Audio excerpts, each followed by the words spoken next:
우리에게는 두 번의 새해가 있어요. 우리 모두가 사용하는 양력 달력으로의 1월 1일이 있고, 또 하나는 농사의 주기를 기준으로 만들어진 음력의 1월 1일 구정이 있죠. 그리고 또 하나가 있는데요, 그리스도인들이 사용하는 교회력이라고 하는 달력에서의 새해입니다. 교회력에서는 대림절을 시작으로 한 해의 절기가 시작됩니다. 예수님의 탄생을 기다리며 새로운 시작을 맞이하는 것이죠. 예수님의 오심을 기다리며 새로운 한 해를 시작하는 것은 참 의미 있는 것이라 생각됩니다. 우리들의 모든 시작이 예수님의 오심을 바라는 마음으로 이루어지길 간절히 소망하는 것이죠. 대림절은 다들 아시겠지만 예수님을 기다리는 절기입니다. 그런데 생각해보면 조금 아이러니해요. 2000년 전에 오신 예수님을 기다린다는 게 좀 말이 안 되죠. 이미 있었던 과거의 일을 기다린다는 것이 보통 사람들에게는 이해가 되지 않는 일일 것입니다. 그렇다면 예수님을 기다린다는 건 어떤 의미일까요? 예수님을 기다린다. 예수님의 탄생을 기다린다. 벌써 2000년 전에 태어났던 예수님을 이 시간 2021년에 예수님의 탄생을 기다린다는 것은 어떤 의미일까요? 여러 가지로 생각해 볼 수 있을 거예요. 누구는 2000년 전 하늘로 올라가신 예수님이 다시 하늘에서 내려오는 것을 기다릴 수도 있겠고요. 누구는 전생에 예수님이셨던 분이 다시 이스라엘 어딘가에서 아기로 태어나는 것을 기다리는 것일 수도 있을 것입니다. 그런데 이러한 생각들은 모두 예수님이라고 하는 인물이 다시 오신다는 것을, 다시 오심을 기다린다는 점에서 한계가 있습니다.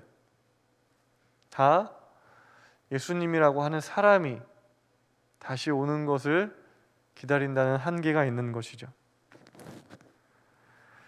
예수님이 하늘에서 내려오시든 아기로 다시 태어나시든 아니면 우리가 상상조차 못했던 방법으로 다시 오시든 그것은 중요하지 않습니다.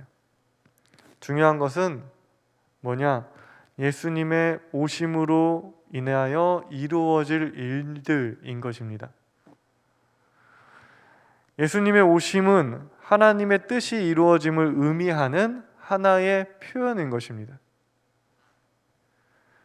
성경에는 같은 뜻을 여러 가지 표현으로 사용하고 있는데 예수님의 탄생, 그리고 예수님의 다시 오심, 그리고 예수님의 부활, 그리고 말세, 종말, 이런 것들은 모두 하나님의 뜻이 온전하게 이 땅에 이루어지는 그 사건들을 의미하는 것입니다. 하나님 나라가 완성된다고 하는 의미를 이렇게 여러 가지로 표현하는 것입니다. 때문에 우리가 기다리는 것은 예수님이라는 인물이 우리가 볼 수 있고 만질 수 있고 들을 수 있는 존재로 다시 우리 앞에 나타나는 것을 의미하는 것이 아닙니다. 우리가 기다리는 것은 예수님께서 선포하셨고 꿈꾸셨고 이루시려고 했던 그 세상의 이루어짐을 우리가 기다리는 것이죠. 예수님을 통해서 이루어질 세상은요, 결코 하늘에 있는 것이 아닙니다. 그냥 꿈 같은 얘기가 아니에요. 그것은 하늘에 있으나 결코 하늘에만 머물러 있지 않습니다. 하늘에 있는 것이 땅에 임하는 것이죠. 땅에 임하는 것입니다. 땅을 딛고 서 있는 우리의 삶과 세상에 임하는 것입니다. 하늘의 뜻이 땅에서도 이루어지는 것이에요. 오늘 함께 읽은 누가복음의 말씀은 예수님께서 시험을 받으신 후 본격적으로 사역을 시작하시면서 자신의 고향인 나사렛에 가셔서 말씀을 전하시는 장면을 기록하고 있습니다. 예수님은 이사야서의 말씀을 통해서 자신의 존재의 의미를 지금 선포하고 계시는데 제가 한 번 더 읽어볼게요. 주님의 영이 내게 내리셨다. 주님께서 내게 기름을 부으셔서 가난한 사람에게 기쁜 소식을 전하게 하셨다. 주님께서 나를 보내셔서 포로된 사람들에게 해방을 선포하고 눈먼 사람들에게 눈뜸을 선포하고 억눌린 사람들을 풀어주고 주님의 은혜의 해를 선포하게 하셨다. 말씀을 잘 보면 예수님을 통해 이루어질 일들은 결코 뜬구름 잡는 애매모호한 일들이 아님을 알 수 있습니다. 그냥 우리가 흔히 알고 있는 어떤 이데아를 얘기하고 있는 것이 아니에요. 기독교의 역사를 보면 때론 그리스도의 진리가 왜곡되어서 사람들로 하여금 지나치게 하늘만 바라보게 하는 때가 있었어요. 땅에 있는 부조리와 불의를 보지 못하게 하고 그로 인해서 발생하는 세상의 고통과 어려움에 침묵을 강요하던 때가 있었습니다. 때문에 인민의 아편이라며 가난한 사람들에게 있어 신앙은 마약과 같다는 오명을 쓰기도 했죠. 하지만 예수님께서 선포하신 하나님 나라란 결코 그런 것이 아닙니다. 오늘 말씀에도 나와 있듯이 예수님의 존재, 예수님의 가르침은 가난한 사람들로 하여금 그저 현실의 고통을 잊게 하고 인내하게 하는 마약이 아닙니다. 현실은 달라지지 않는데 그저 기분만 나아지게 하는 그런 게 아니에요. 예수님의 복음은 삶을 변화시키는 진정한 기쁨의 소식인 것입니다. 포로된 사람들이 해방되고요, 눈먼 사람이 눈을 뜨고요, 억눌린 사람이 풀어지는 이 땅에서 일어날 일들이고 일어나야 하는 일들이 예수님을 통해서 이루어질 것임을 말씀하고 계신 것입니다. 예수님은 은혜의 해를 선포하기 위해 오셨다고 지금 말씀하고 계세요. 여기서 은혜의 해라 함은 구약 성경에서 말하는 희년을 말하는데요. 희년은 레위기 말씀으로 레위기 말씀에 있는 이스라엘의 율법 가운데 하나입니다. 여러분, 안식년은 많이 들어보셨지만 희년에 대해서는 잘 모르는 청년들이 있을 수 있어요. 하나님은 이스라엘에게 7년마다 안식년을 가지라고 말씀하셨어요. 6년 동안 농사를 열심히 짓고 7년, 7째 해가 되는 해에는 땅을 쉬게 하라는 것이었어요. 농사를 짓지 말고 땅도 쉬어야 한다는 것이었어요. 그래서 7째 해는 농사를 짓지 않고, 만약에 농사를 짓지 않았는데도 불구하고 원래 땅은 저절로 열매를 맺잖아요. 관리하지 않아도 저절로 맺힌 열매들이 있다고 하더라도 따서는 안 된다고 말씀하십니다. 그렇게 안식년을 지키라고 말씀하세요. 그리고 여기에 희년이라는 제도를 지키라고 말씀하십니다. 안식년이 7번째 행해지고 난 후, 즉 7년이 7번이 지나고 50년이 된 해를 희년으로 선포하고 지키라고 말씀하세요. 그러면은 그 희년에는 무슨 일이 일어나느냐? 뭘 해야 되느냐? 50년이 되는 희년이 되면 하나님께서는 모든 사람들을 자유인이 되게 하고 잃었던 땅을 되돌려 주어서 모든 권리를 회복시키라고 말씀하십니다. 이게 무슨 말이냐? 삶을 살다 보면 경제적으로 어려움을 겪을 때가 있잖아요. 그렇게 되면 힘든 사람은 자신의 땅을 팔 거예요. 그래서 그 경제적 어려움을 해결하려고 하겠죠. 그렇게 땅을 조금씩 팔다 보면 모든 땅을 팔게 될 것이고 결국에는 누군가의 종으로 살아가게 되겠죠. 그럼 누군가는 점점점 많은 땅과 많은 종을 거느리게 될 것이고요. 상대적으로 어려운 사람은 더더욱 어려움에 빠지게 되겠죠. 그래서 자신뿐만 아니라 자녀들까지도 대대손손 가난을 벗어나지 못하게 되는 일들이 생기게 될 것입니다. 종은 영원히 종으로 살아가게 되고 부자는 영원히 부자로 살아가게 되겠죠. 하나님은 이러한 상태가 지속되는 것을 원치 않으셨어요. 이를 위해서 희년이라는 제도를 통해 모든 것을 초기화시키셨던 것입니다. 희년이 되면 가난으로 종이 되었던 사람은 자유인이 될 수 있었고요. 땅을 잃었던 사람은 자신의 땅을 되찾아 다시금 새 삶을 시작할 수 있었습니다. 원래 원주인인 원주인에게 모든 땅을 돌려주었던 거죠. 즉 희년이란 세상의 질서, 힘과 물질의 질서로 인해서 사람다운 삶, 자유인으로서의 삶을 박탈당한 이들이 하나님의 뜻과 질서를 통해서 생명이 생명다워지고 사람이 사람다워질 수 있게 되는 그러한 해였던 것입니다. 근데 예수님은 자신이 희년을 선포하기 위해서 왔다고 말씀하세요.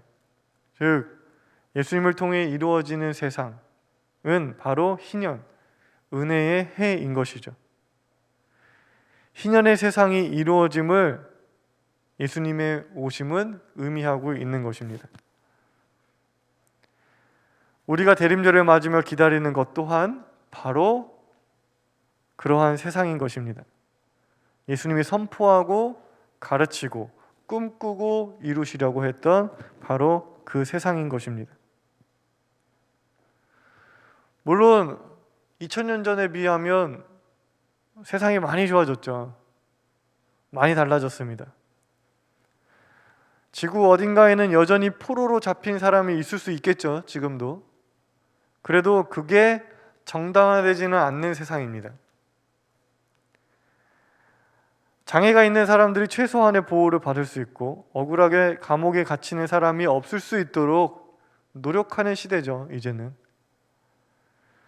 허나 그렇다고 예수님이 선포하신 그 은혜의 해가 온전하게 이루어진 세상이라고는 볼 수 없습니다.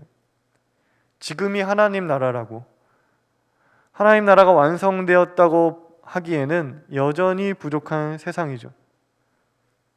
왜냐, 우리는 여전히 생명의 풍성함보다 돈과 물질의 풍성함을 소망하고 서로를 사랑하고 인정하기보다 상대를 짓밟고 올라가기 급급해하기 때문입니다. 그러기에 우리는 여전히 예수님의 탄생을 기다리는 것이죠. 예수님의 오심을 간절히 소망하는 것입니다. 세상이 좋아졌다고는 하지만 여전히 이 땅에는 마치 전쟁의 포로처럼 누군가에게, 무언가에게 억눌려서 자유 없이 살아가는 사람들이 아주 많습니다. 얼마 전에 우리 이청년 리더들이랑 말씀 묵상을 하다가 그리스도인의 투자 활동에 대해서 이야기를 나눈 적이 있어요. 그리스도인들도 투자를 해도 되느냐? 이런 질문이었어요. 사실 교회에서 그런 얘기는 잘 안 하거든요. 어른들도 잘 안 해요. 성도님들도 뭐 투자 얘기는 교회에서 잘 안 해요. 근데 다 하고 있어요. 안 하는 사람이 거의 없어요. 다 하고 있어요.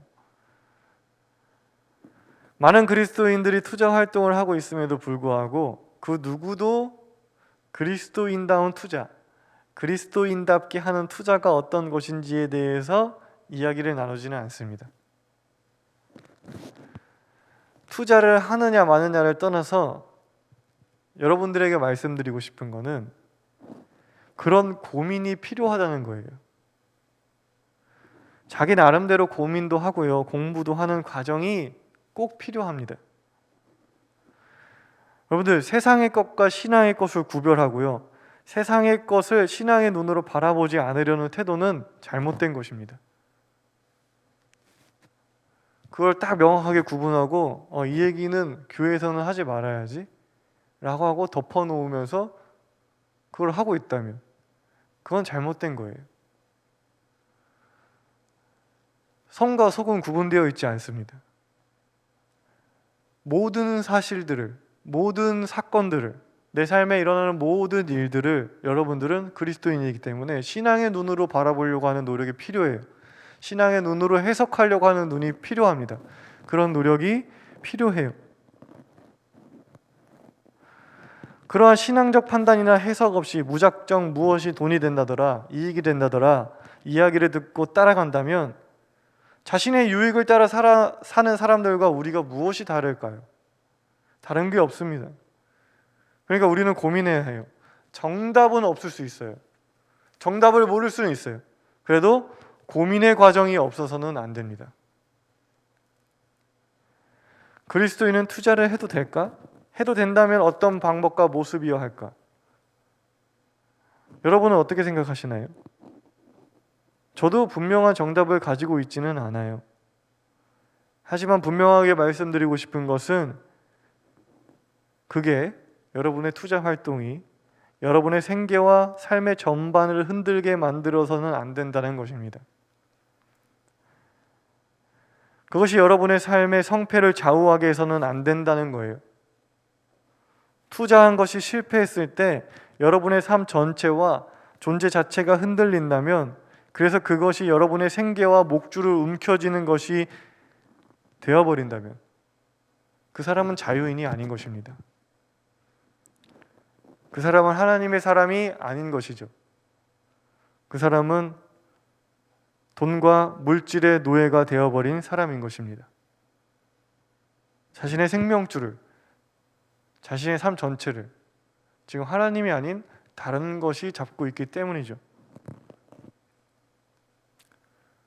투자를 하든 뭘 하든 그게 이익이 되든 손해를 보든 한결같이 그런 거에 흔들리지 않고 한결같이 하나님이 최우선인 사람, 자신의 자유로 하나님의 가치와 기준으로 살아갈 수 있는 사람, 그러한 사람이 진정한 자유인이요 하나님의 사람인 것이죠. 그런데 우리가 오해하지 말아야 할 것이 하나 있는데, 예수님이 다시 오신 세상은 포로가 해방되는 세상이지만 자신의 탐욕과 욕심에 스스로 돈과 물질의 노예가 되기를 자처한 사람까지 구원을 맛보는 것은 아닙니다. 그러한 사람에게 예수님의 오심은 구원이 아니라 심판이겠죠. 세상에는 힘과 물질의 질서로 인하여 자유인이 되고자 애를 써도 여전히 포로와 노예로 살아갈 수밖에 없는 사람이 있습니다. 난 그렇게 살기 싫은데, 여기서 벗어나고 싶은데 나의 힘으로 되지 않아서 끊임없이 그 굴레에 묶여 있는 사람들이 있어요. 또 반면에는 힘과 물질을 얻기 위해서 스스로 노예가 되길 자처한 사람들이 있습니다. 우리는 이 두 가지의 경우를 구분할 줄 알아야 합니다. 만약에 첫 번째의 경우에 해당되는 사람들이 있다면 예수님은 반드시 그들을 해방시켜 주실 것입니다. 예수님의 복음이 여러분을 반드시 자유롭게 할 것입니다. 하나님은 여러분의 억눌림과 억울함을 결코 외면하지 않으실 것입니다. 두 번째의 경우에 해당되는 사람들, 노예가 되길 자처한 사람이 있다면 반드시 꼭 빨리 회개하고 그 질서에서 벗어나시길 바랍니다. 여러분, 돈이 있고 힘이 있으면, 그래서 겉보기에 멋있고 그럴싸해 보이면 무슨 소용이 있나요?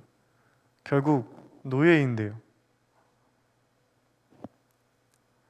결국 그 사람은 노예인 것입니다. 하나님은 모든 생명에게 자유함을 주셨고 생명은 그 자유함을 누릴 때 진정 행복해질 수 있습니다. 돈과 힘의 노예로부터 벗어나는 것이 두려울 수 있어요. 노예에서 벗어나면 진짜 가난해지지 않을까, 먹고 살 수는 있을까 염려될 것입니다. 그런데 그때 필요한 게 믿음이에요. 자유인이 된 사람, 하나님의 사람이 된 사람은 하나님께서 결코 포기하지 않으십니다. 결코 내버려 두지 않으십니다. 여러분, 말씀을 봐서 알잖아요. 풀 한 폭이 없는 광야에서도 40년 동안 그들을 먹이고 입히셨던 하나님입니다.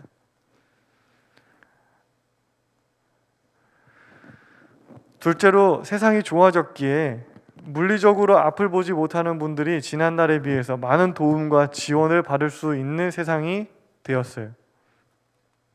그런데 반대로 이제는 눈을 뜨고도 보지 못하는 사람들이 늘어난 시대입니다. 볼 수 있지만 보지 않는 사람들, 보고도 보지 못한 척하는 사람들이 늘어나는 시대임을 우리는 알 수 있습니다. 정말 바쁘게 돌아가는 세상이에요. 여러분들을 보면 전화로 대화하고 그러다 보면 정말 다들 바쁘게 살아요. 나도 전화할 때 저렇게 열심히 살았나 부끄러울 정도로 다들 열심히 사는 것 같습니다. 세상을 보면 더욱 그래요. 막 몇 개의 학원을 다니고 뭘 배우고 자격증을 따고 커리어를 쌓고 일을 하면서 시간도 없는 것 같은데 그 와중에 노후 준비까지 열심히 합니다.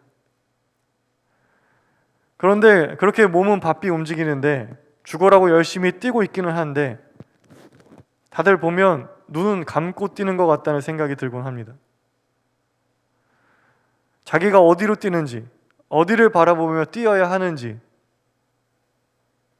그것도 모르고 그저 죽으라고 뛰는 이들이 많은 것 같습니다. 볼 수 있는 눈이 있지만 눈을 어디에 두어야 할지 몰라서 그냥 두 눈 꼭 감고 열심히 뛰는 사람들, 에라 모르겠다 남들이 뛰는 곳으로 뛰자 열심히 뛰는 사람들이 너무나 많은 것 같아요. 보아야 하는 것이 있는데, 봐야 되는 게 있는데, 볼 수 있는데 보지 않는 사람들, 보고도 못 본 척하는 사람들이 너무나 많은 것 같습니다.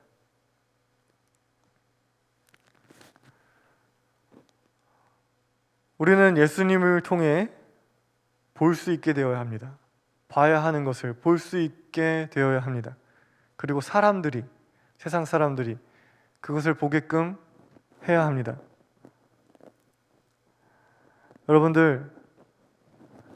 여러분들이 봐야 하는 것을 보게 되길 간절히 소망합니다. 두 눈 꼭 감고 무작정 열심히 뛰면, 그렇게 남들이 뛰는 곳으로 뛰면 지금 당장은 안심될 수 있어요. 어디로 뛰어야 될지 몰라서 가만히 있는 게 불안해서 일단은 열심히 뛰자 하면서 뛰고 남들이 뛰는 대로 뛰자 해서 뛰면 여러분들 지금 당장은 마음이 안심스러울 수 있습니다. 왜냐? 뭔가를 하고 있는 것 같거든. 하지만 그 열심히 여러분을 행복과 평안으로 인도하지는 않을 것입니다. 여러분이 열심히 의미 있다, 보람됐다 그렇게 되기 위해선 우리가 보아야 하는 것을 봐야 합니다. 때문에 우리는 기다리고 있습니다. 때문에 우리는 간절히 기다려야 합니다. 우리는 소망해야 해요. 생명이 생명다워지지 못하게 하는 모든 힘과 권력, 물질로부터 자유로워지길 소망해야 합니다. 나를 비롯한 모든 사람들이 억눌림에서 벗어나길, 또한 보아야 하는 것을 보고 의미 있는 열심과 땀방울을 흘리게 되길 우리는 소망해야 합니다.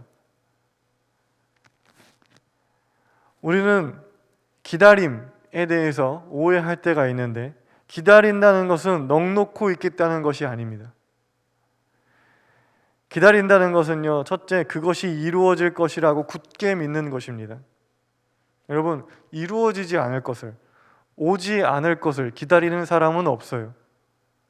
내가 뭔가를 기다린다 함은 그것이 반드시 이루어진다, 그것이 반드시 올 것이다 라고 하는 믿음이 있기 때문에 기다리는 것입니다. 그리고 이루어질 것이다, 올 것이라 굳게 믿는 사람은 가만히 있지 않습니다. 가만히 넋놓고 있지 않죠. 준비하기 마련입니다. 왜냐? 그게 이루어질 것이기 때문에, 그게 올 것이기 때문에 그 사람은 준비하게 되어 있습니다.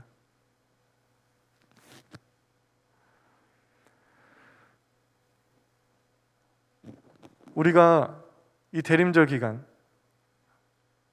정말 소망해야 할 것, 기다려야 할 것을 기다리는 사람들이 되길 간절히 원하고요. 그것을 굳게 믿고 기다리면서 여러분들이 그냥 멍하니 언제 오려나 기다리는 것이 아니라 적극적으로 준비하며 그것을 삶으로, 그 기다림을 삶으로 드러내는 우리 모두가 되길 간절히 소망합니다.